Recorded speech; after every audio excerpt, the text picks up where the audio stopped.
There's King of the Pit TV. I don't even want to waste no time. The last track was a classic. This one's entitled My Very Own Flag. Let's go. Let's just see if anyone's commented on it being misspelt, because Wikipedia says otherwise, and I don't want to get the... Alright, no one's commented. But the bit of nostalgia here, I missed the beginning of 21st century, the life force to my childhood. I still dance and skank 20 some odd years later, Scar completes me. There's a nostalgic value to this band, even within the artwork. It's so good. I'm connected to a time I was like a fucking child, you know what I mean? I wasn't listening to Less Than Jake's child, but this music brings me back to a time that didn't even exist.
I think the emotional content comes out more so in the punk half of Less Than Jake. It's just the dance floor fillers within the ska sections. You know what I mean? We're more based upon the rhythm and the toe tappers when it hits the ska, but when we get into the power chords and the overtly distorted guitars and stuff, we're more concerned with the vocal line and the vocal melody, because the the guitars are relatively simple. The riffs aren't anything complex. They don't metal riff and stuff like that. So yeah, cool. I want to hear more ska stuff. Let's be fair.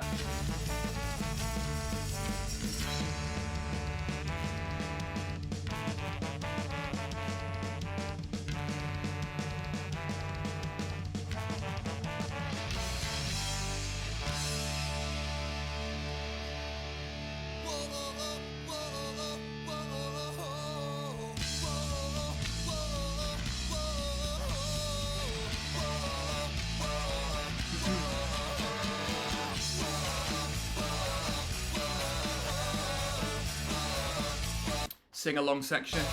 I mean, you find with these very popular bands that end up touring through arenas, academies, I'm not necessarily stadiums, but you know where I'm coming from, big corporate venues with a large cap.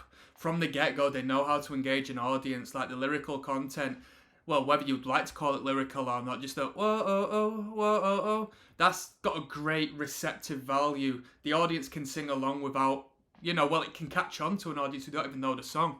And that's good songwriting. Even though it's really simple, people forget about this sort of stuff, or potentially don't want to write this sort of stuff because it's a bit cheesy or something along the lines of that. But when you get the audience involved, then it means something to them. It's not just you enjoying your own ego on stage. Like you're giving something back, and they feel a part of the project, and that's how that should be a good way of making it. Let's be fair.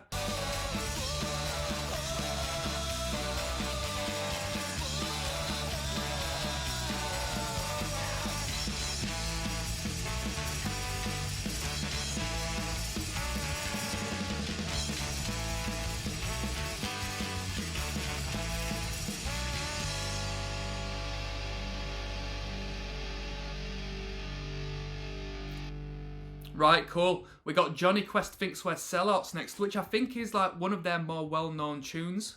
I think on this record, that's the one title I'm familiar with. And Jen Doesn't Like Me Anymore. I've heard of that one as well. I don't think I've listened to it before, though. Let's get on with it. Johnny Quest Thinks We're Sellouts. This is potentially a slower-paced ska tune from what I remember. 138,000 views. Let's get on to it.